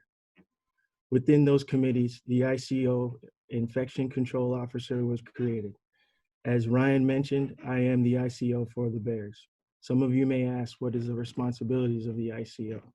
So for me, with the Chicago Bears, I'm the first point of contact should any club employee with new symptoms suggested of COVID infection. I need to be the one that's notified. Communication within the organization to the Return to Work Committee and the Infectious Response Team. I also oversee the implementation of the club screening protocol. I'm the club primary liaison for the NFL. I oversee the cleaning and disinfection program for the facility. This is to ensure that we're meeting the CDC and ICS guidelines. I also oversee making sure that we have the appropriate signage within the building regarding health policies and COVID-19 best practices, such as stopping the spread of germs and guidance on COVID-19-like symptoms. With some of the information I just went over, I want to talk to you a little bit about the daily screening and what goes into that. So all employees and everyone that comes to Hallis Hall has to go through a daily screening process. You wake up in the morning, you check your temperature twice. Your temperature needs to be 100.4 or lower. If you meet that criteria, you're going to go ahead and log into our Bears daily screening questionnaire. It's app-based. It's about 4 questions. If you answer those questions appropriately, you'll be granted access to come into Hallis Hall. At this point, you're issued what we call a Bears Day Pass. It's color-coded with a date and a specific ID that's associated with you. If you don't answer those questions appropriately, I'm immediately notified, and at this point, we review all questions on a case-by-case basis. Once you arrive at Hallis Hall, you park at your associated parking spot. You're then going to go over to our bio-reference trailer. This is a trailer that's located on Hallis Hall's property. Inside the trailer, you have a check-in station. After you leave the check-in station, there's 5 testing bays. These bays have the ability to do PCR testing and antibody testing. It takes about 5 to 10 minutes per person. After testing, you're going to leave the trailer and head over to our player and football entrance. So let's take a moment for a second, and something I want to explain to you guys. So with all these meetings, we looked at all of our high touch points. So you can imagine the front entrance door, there's people coming in and out, right? So any of the high touch areas, we wanted to make touchless. What does that mean? So as you walk up with your badge, you're going to scan your ID. That then automatically opens the door for you. The door opens, you don't have to touch the handle to be able to get in. You walk in, to your right, you've got PPE. So you've got your mask, your hand sanitizer, and gloves. Just a few short steps, we've got our thermal mirroring facial recognition scanner set up. That's to check your temperature one more time before you enter the building. If your temp is below 100.4, you're then allowed to walk down the hallway to our Connexon proximity reader station. As you can see, I'm wearing one right now. We all have to wear it while we're in the building. You're given those readers. So you may ask, what are these devices? They're actually pretty neat. So this device, proximity reader, records the distance and duration between individual devices. This gives us real-time information should someone become positive within the building or during NFL business, such as team travel, hotel, bus, or plane. At that point, you're then clear to enter the building and go about your day. Some of the things we also had to go into was redesigning our current spaces so that we meet the CDC and physical distancing guideline. Some of our high traffic areas, such as your cafeteria, locker room, training room, weight room, and meeting rooms, just to name a few areas, are the places we really focused on and making sure we were meeting the physical distancing guidelines. So let's talk about the cafeteria. So you walk in the cafeteria, all the tables are spaced out along with the chairs. Buffet style is not permitted. Everything is individually wrapped and pre-packaged. Signage throughout the cafeteria and floor markings are used to remind everyone flow of traffic and how to appropriately space out. Inside our locker room, for most of you on this call, you probably gotten a tour last year. We have a pretty elaborate locker room, plenty of space. What we've decided to do was extend our locker room into our player lounge. So we've created additional locker room space and lockers. We even redesigned how our players are going to be using their showers. So every other shower will be turned off and the showers that are accessed are appropriately spaced out. We went ahead and put plexiglass and partitions between our urinals. Inside the athletic training room, moving forward, treatment and rehab will be done by appointment only. Plexiglass and partitions are between our taping tables and our rehab equipment. Like I said, in the locker room and the cafeteria, there's signage and floor markings throughout these spaces to remind the players and staff how to appropriately space out in athletic training room and the hydrotherapy room. So let's talk a little bit about our weight room. So one of the league mandates and guidelines for players, we can't lift more than 15 at a time. One of the good things about our space in our campus, we have so much space, we're able to actually have a second weight room, which will be in our Walter Payton Center. This gives us the ability to lift two groups safely at the same time. All players will have their own assigned racks, which they will use during training camp. During the lift, they'll also be assigned their own equipment, such as stretch bands and lacrosse balls. There's signage once again throughout the weight rooms, both at the Walter Payton Center and over here at our Hallis Hall building, reminding each and every one of us the flow of traffic and how to space out appropriately. The last area I want to touch on is our meeting rooms. So we rearranged most of our rooms to allow for physical distancing with the number we felt was comfortable for the players. If a max number was 20 in a specific room, Coach and Ryan wanted us to cut that in half. Our team room this year, because it's such a big group, will be held in the Walter Payton Center. This will have chairs and tables and video monitors. All players will be assigned their own chairs and tables. With that, I'll go ahead and open it up for questions. Okay, thanks, Andre. We'll go ahead and open up for questions for Andre only. Once again, if you have a question, please use the raise your hand tool and I'll call on you individually. We'll start with Pat Finley. Go ahead, Pat. Hey, Andre, thanks for this. Sure, no problem. Hey, what effect did the Marlins outbreak have on you guys in the industry?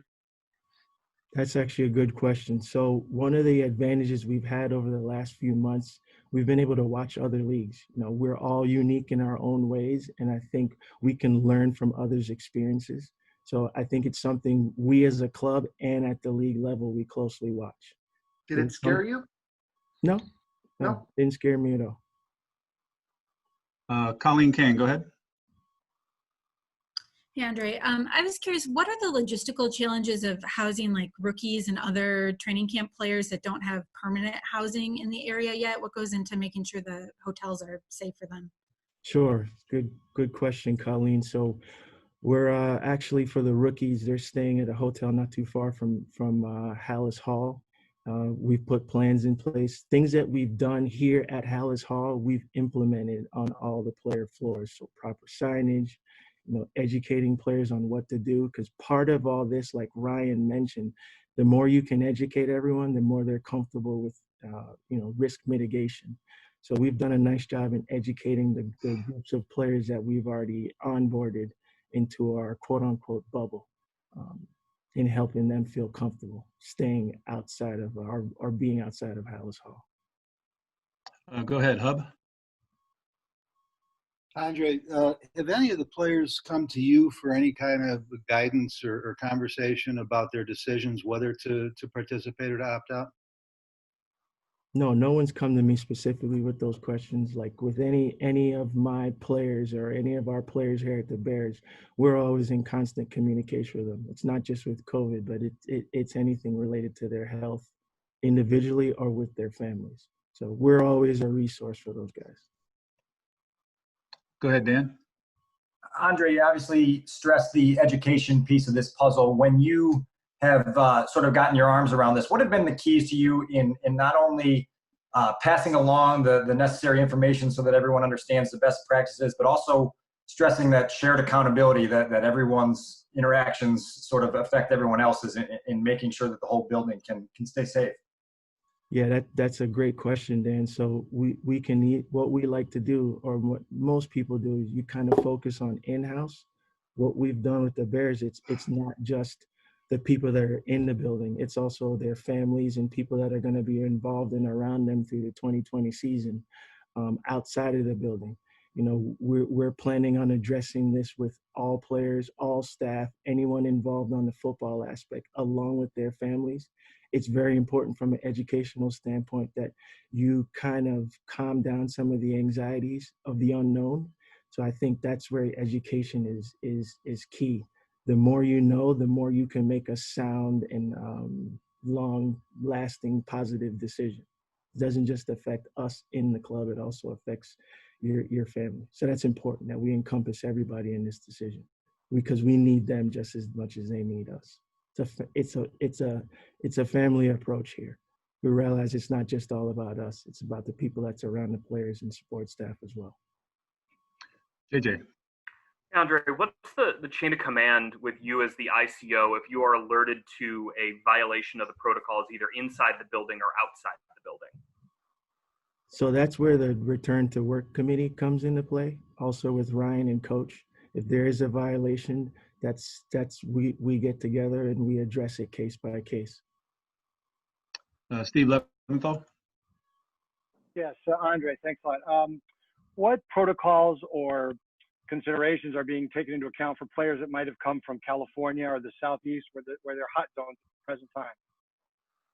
So that's where the testing comes into play. You know, this is something that was vetted and thought out from the league level. So all players and staff members are under strict testing guideline and protocol. And with all that considered, coming from states like California, Arizona, for example. Pat Finley. Hey, Andre, have you had virtual meetings with the guys about coronavirus protocols? And if so, what's been in it?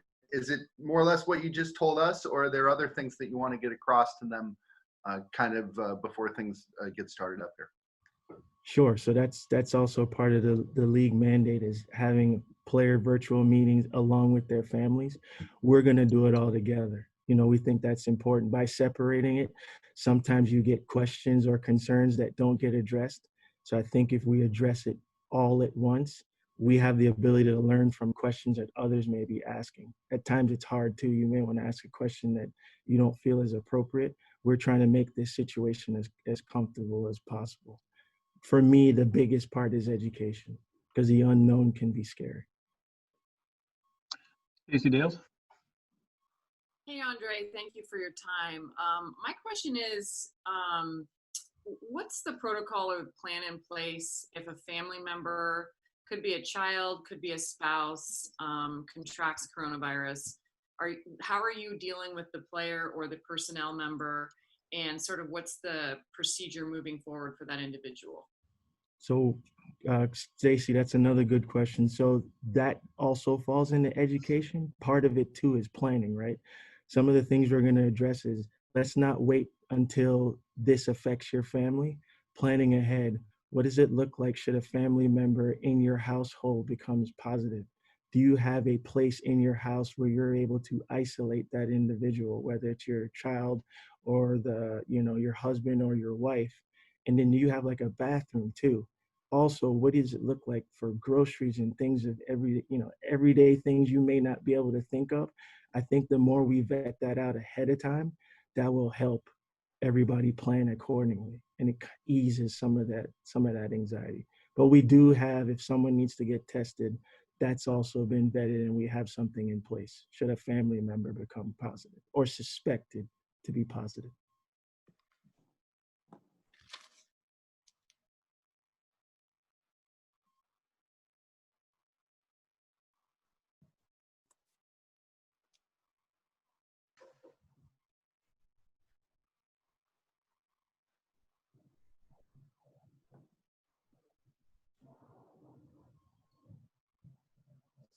Sorry, everyone. Dan Weeder, go ahead. Andre, two quick questions. Obviously, a big part of the testing process is being able to get the results turned around in a day or less. Do you know where your samples are being sent to be processed and how quickly those will be turned around? And then on top of that, knowing that there are going to be positive tests that come up, what gives you confidence in the troubleshooting process and the protocols that the league and the PA have established to deal with a positive test? Sure. So I'll answer the first part of your question and then tie it into the second part. So all the testing is done here. It's then sent off to a local lab. I believe it's over in Minnesota, so it's not far. And so we get the test results pretty fast. So there was 60 companies, just to give you a little bit of background from the league level, from a national testing pool. There was about 60 laboratories that the league looked at. They decided to go with BioReference because BioReference assured us that we should be able to get results within 24 hours.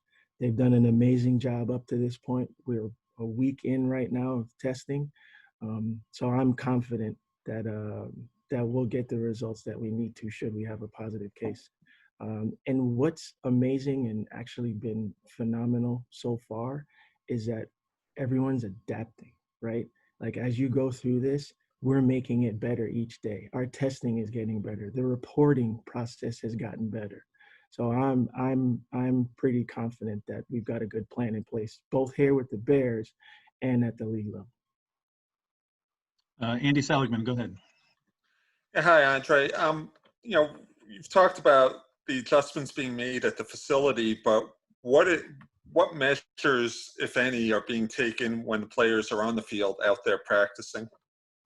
So that goes back again to education, right? And you'll hear Coach probably touch on this at some point during the press conference.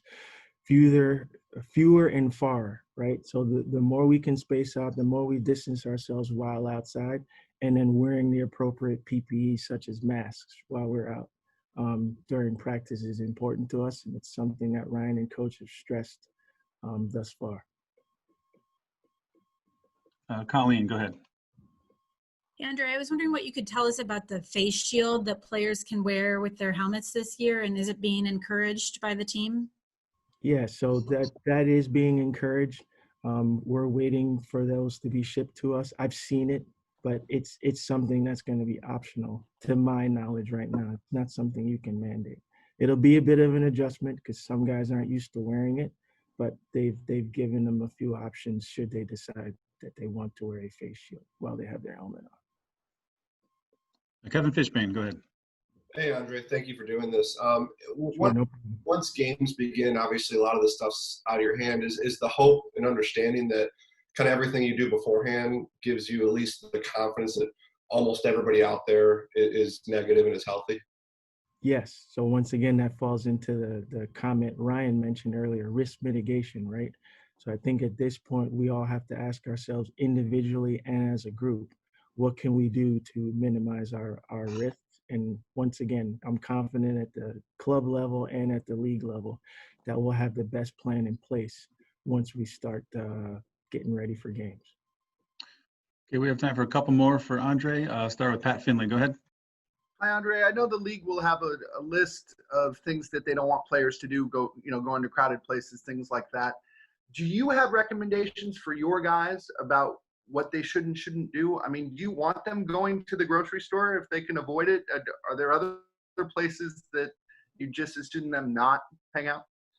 Yeah. So for me, you don't want to make it so specific or cookie cutter that they now get into a situation where like, shoot, this wasn't addressed. What do I do? I think what I'm going to continue to educate and tell everyone, not just the players, right? Take a deep breath, ask yourself, the situation you're putting yourself in, is the risk worth the reward? And trust your gut. If you're hesitant about it, don't do it. And one more for Andre. Dan Weeder, go ahead. Andre, what was your reaction when Vikings ICO Eric Sugarman and his family were diagnosed with COVID? And who's next in the chain of command in the event that you had to be separated from the facility for an extended period? Sure. So for Sugarman, I've gone over the years and getting to know Eric very well. Obviously, I wish him a speedy recovery along with his family. It's hard for me to really touch on his situation because I'm not directly involved. But no, it's not something that makes me, nervous or am I worried about. I think we have a good plan in place here. Obviously, my plan moving forward is not to get the virus, and I'm doing what I need to make sure I'm available, for the club, for my family. So for me, and you asked who should be the next person up, that's something we've talked about and addressed internally, and we have a plan in place. Great, Andre. Thanks for your time this morning. Appreciate it. No problem. Thank you, everyone.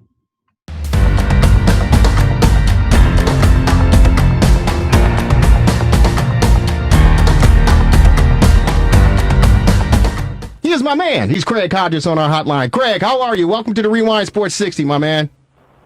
I appreciate you, brother. Peace and blessings to you and your listening audience during this crazy time, man. Hope all is well. Thank you so very much. And I think everybody is trying to stay as safe and well as they possibly can. This is the fastest hour in sports conversation, Craig. You and I have talked many times in the past few years. We don't have much time to talk about so much that's going on, but we appreciate you taking your time on the Mother's Day to join us on our show to talk Last Dance, man. And I believe you've been making your media rounds the past couple of days or whatever regarding your comment that you made. And I got to tell you this.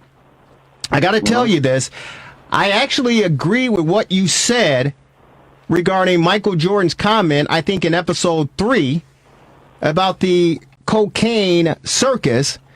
Because when I heard Michael Jordan, he came into the league and he said he went to the hotel, he was in a hotel when he went to knock on one of the players' door and he heard all this commotion going on and half the team was in there partying. I looked over to my wife and I said, Lise, why is he throwing all these guys under the bus? I swear to you, I said, why is he throwing them under the bus? I go, this is how many years ago, but you ain't got to call these cats out and tell everybody what they're doing. I kind of agree with you on that, man. Yeah, and for me, it's one of those things where, you have young people excited about the game and family members of people probably looking forward to watching their loved one who played with Michael, watching this, looking forward to watching his documentary, and then it winds up being, as opposed to it being an entertainment, it turns out to be something that's an inquisition of the uncle or dad who played on the team with MJ. So, it was kind of, I thought he could have did something a little more diplomatic. I thought he could have said players that they during that period of time had a lot of fun and, but they came and played hard. It was a way of doing it that he didn't have to throw people under the bus, man. Yeah, well, they left a lot of tape on the floor. This is what are we saying? There's a lot of stuff that didn't make it to this docuseries, but I was just surprised. But what I do like the fact that Mike is doing in this docuseries, in my opinion, from a spectator's perspective, I think that he's being real. I think that he's, opening up himself to something that he normally hadn't done over the years, so I like that side of Michael to show people, hey, I'm just as real as, any of you guys. I just happen to be this guy that's very talented and had the success. So I do like that aspect of what he's presenting and unveiling in this docuseries. Yeah, I understand where you're coming from, and like you say, to a degree, it's cool that you get some eye-opening facts and that kind of thing. But at the same time, I feel like at this point in his life and career, I don't, money isn't the issue. I just wonder what is the motivation behind how you throwing people under the bus, man, and just how, like you said, you knew some people aren't going to like you after it's over. I don't know if it's so much from your openness or if it's from you throwing people under the bus from your openness. So, To me, it's just a matter of saying, you know, at this point in time, there's a lot of other things that need to be taken care of. And I remind people that this is entertainment, and that we have a lot of things going on within the world and within our communities that we have to, you know, get solutions to, and that's where my mind is. So I'm watching it in somewhat a critique mode, but always with the eye of it being entertainment and commerce involved.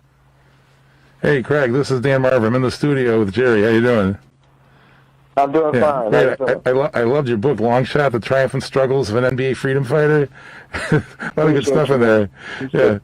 Including, of course, the famous White House visit and a number of other things. But I wanted to ask you, being a player and then looking at it, I mean, I ask everybody this, and 22 years later, I tell everybody, I just can't believe that it really happened, that they broke the team up. And the last dance you're going to see, I mean, it didn't matter if Jackson went 82-0, Krause said. How can that be? That doesn't make any sense to me.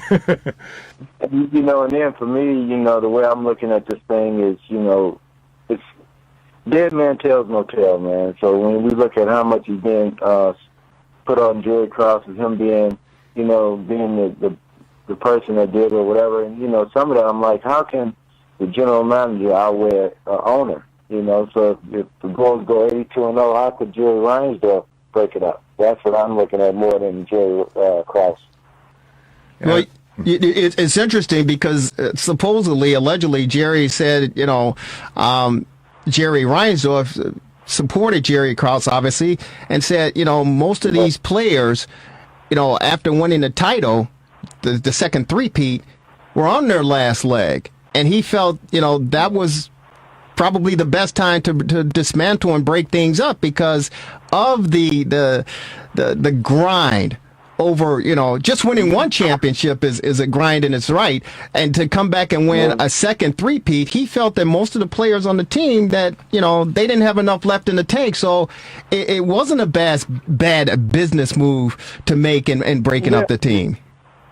Yeah, and I look at it, I understand where he's coming from, try to get the best bang for your buck, let's have a firehouse sale or whatever you want to call it. But for me, in looking at it, you know, when you understand how to win, you understand how to win, and that you have enough veteran players who have enough left in the tank that you can start to shovel in guys to be able to maintain, you know, the solidarity of a unit that can go out and win.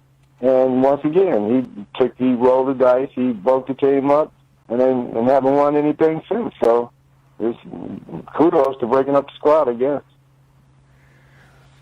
So yeah, so Craig, I know that there was some feelings after you left the Bulls that you were blackballed. What was that all about? Well, the fact that you can leave the game and be a world champion 2 times over, a consecutive 3-point title, won it 3 times in a row, and have that under your belt, and you're only 32 years of age, and no one would even talk to you. So for me, that was, you know, and then with, you know, Latex Wonder told me that, you know, he had called every team on my behalf, and the only time in his career when teams didn't call him back to see the person, see what he was talking about as far as the player was concerned. And when he saw that, he told me it was time for me to start coaching. You know, it's interesting. 2-time NBA champion in 91-92, 3-time NBA three-point champion 90-92. Shot over almost 6,000 points, 563 percent from the field, 40% from three-point land. You know, you were more or less the Colin Kaepernick of that era. And I know a little bit of history about, you know, Craig Hodges and you know, who you are as a person off the court. But do you think during that time that, and any time it's important, but do you think during that time when you made the statement, both physically in your attire going to the White House and verbally, because you approached Michael Jordan and Magic Johnson leading up to the championship to say, we need to make a stance. Did you ever think, hey, maybe I need to step back from this, evaluate it, and pick a different time to make my statement? You know, and that's the thing, man, is that to whom much is given, much is required. And when we get on the on a professional level, I think we've been blessed to be able to do what we can for less fortunate people, man. So for me, it was a no-brainer. And as far as, you know, letting people know what's going on with the struggle of poor people, people of color. And that's what the letter was about. When I went to the White House, it wasn't about trying to embarrass anybody or trying to that the dashiki was a point of protest. That not at all. It was, you know, this is the garment that I'm supposed to wear as a descendant of African people when we go to our regal events, and that was the most important event I've ever went to in my life. And I wanted to make sure that at that time that I was going to be able to represent, you know, that portion of our world that's not being, you know, represented, man. And, you know, being able to do it after winning the championship was a great thing. So for me, it was one of those things that it had to be done. But at the same time, I realized afterwards that it was going to be some repercussions from it. And at the same time, it was going to be something that my family was going to have to struggle through. And at the point of time that I was doing it, I didn't consider that because I felt like my stats and everything else was well enough for me to get another job. Yeah, you know what? It's interesting. We're on with the great Craig Hodges, former Chicago Bull basketball player, three-point shooting champion, homegrown product of Chicago. That's the one thing I think that many people, and maybe is that what shied some of the players or some of your teammates away from you, is the fact that, you know, yeah, they may privately feel and agree with what you stand for, but to jeopardize their reputation and to jeopardize their livelihood, they say they probably step back and say, hey man, you know, you got to handle this on your own. Right, and you know, you look at that, and you know, once again, the conversations that I would speak of publicly, players spoke of openly in the locker room and other places, but they wouldn't do it openly to the public. So it's one of those things that, you know, it happens, man. And for me, and looking back, I feel blessed to be able to have carried the mantle during that period of time of when it wasn't social media, it wasn't popular, it wasn't an event, so to speak. So it was one of those things that was necessary during that period of time so that, you know, keep the movement going, man, until the next person or persons can pick it up. And that's where we are right now. Everybody has to pull their part, man. Yeah, you're absolutely right. And, you know, I hope that, you know, young folks listening in and can learn a little bit more about who you are as a man and who we are as a people and start doing some good things, some smart things, and doing the right thing. Before we let you go, and we really appreciate you taking time out on this Mother's Day to join us, brother. We really appreciate you and we support you 100%. My question, we had Bill Cartwright on, and we talked about the Last Dance and, of course, the feud between Michael Jordan and Isaiah Thomas. And I don't know if you heard me when we were talking. I said I believe one reason there's a grudge between Isaiah Thomas and Michael Jordan is the fact that Isaiah, you know, we Chicagoans, man, we you know, we love this city, and a lot of us will die, you know, because of what's going on. Isaiah Thomas grew up on the roughest part of the city, that of course the West Side, and Michael Jordan came in here and he became, you know, the beloved figure. And I don't know, man, did Isaiah take a little bit of offense and say, hey, wait a minute, this is my town, I'm the basketball god in Chicago, I earned my stripes on the West Side, man. You can't come in here and gangster this town because this is my town, and I don't care if I'm in Detroit or not. Yeah, you know, it's one of those things where, like you said, Isaiah from the West Side, and then MJ being somewhat of a carpetbagger coming to take over the West Side, and you know, and the people in Chicago embraced MJ right off the plane, man. So it's one of those things where it was going to be a public rivalry for who has the most sentiment and who has the most love coming from Chicago. So I could see Isaiah being somewhat salty, but he had, you know, in all honesty, he understood. I'm sure he understood the fact that, you know, the rivalry between us and Detroit was so heated, and him being on the Detroit teams, that it was going to carry some weight with the Chicago fan and the Chicago populace. So he understands the rabid fans that Chicagoans are. So he just has to come in and get in when he fits in after his career is over, and I think the people of Chicago have accepted him back pretty well. Well, we love Isaiah, we love Chicago, but hey man, the number one question is, the big question is, and we saw in the docuseries, and Michael's like, hey, it wasn't on me. Can you set the record straight? Why was not Isaiah Thomas not on the 92 Dream Team, in Craig Hodges' opinion? Right. In my opinion, it was just a matter of, the politics of the game at the time. MJ being who MJ was to the game and to commerce worldwide, that he was going to have somewhat of a say. Now, whether or not he said something or Magic or somebody else, that's that multi-millionaire circle that I wasn't in, man. So some of the conversations I wasn't privy to. But from the outside looking in, something was skewed against Isaiah when you look in terms of his body of work over his career. There's no reason that he shouldn't have been on that Dream Team, even to the point where I don't know how you can put Christian Laettner on there, even though that y'all want to put that little college vibration in there like we got amateurs still. This is a pro thing, man. Isaiah should have been on it. Well, they put Christian Laettner on over, I believe, Shaquille O'Neal. And even that, I'm just saying, it's some things that it is what it is, man. The politics of the game can be ugly sometimes, and when it gets skewed to a point where you can see obvious things go down, obvious to the point where Isaiah should have been on the team, obvious to the point where I should have been signed after we won 2 championships. So there's certain things in the politics of sport that are ugly, but if you look at it and see it for what it is, you can see through it. Yeah, you certainly can. Hey Craig, what are you up to now? I see that your old school, Rich East, is closing down after this year. Yeah, man, what's so crazy, man, is that my elementary school was torn down. My junior high school, they just tore down and getting ready to rebuild another one. My high school is now closed. I'm like, Long Beach, watch out, man. It's crazy, man. I don't understand it. And Park Ford, the crazy thing is Rich East is in the center of Park Ford.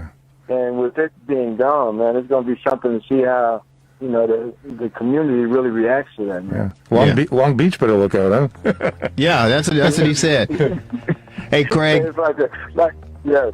No, hey, it's the fastest hour in sports conversation, brother. We got to let you go, but we certainly don't want this to be the last time. And, of course, it won't be the last time. Any closing remarks before we say goodbye? Well, I want to thank everybody for their support, and I have a documentary and a feature film coming out from the people who produced the show Black Mirror from Britain. So there's some good stuff coming up, man. I want to thank you for your support, and everybody be healthy and safe during this period of time, please. Well, we didn't get a chance to talk about the NBA. Thank you so very much with this pandemic and everything, but we'll certainly invite you back real soon to catch up on some other things. Okay, Craig? Peace. Stay safe and well, brother. We appreciate you. Greg Hodges joining us on our TR60 hotline, and he said, hey, Isaiah should have been on the team. I still believe, Marvelous. Yeah. It's that Chicago thing coming out of Isaiah. But, hey, you know what? It is what it is, the politics involved, and, the last dance. The Rewind Sports 60.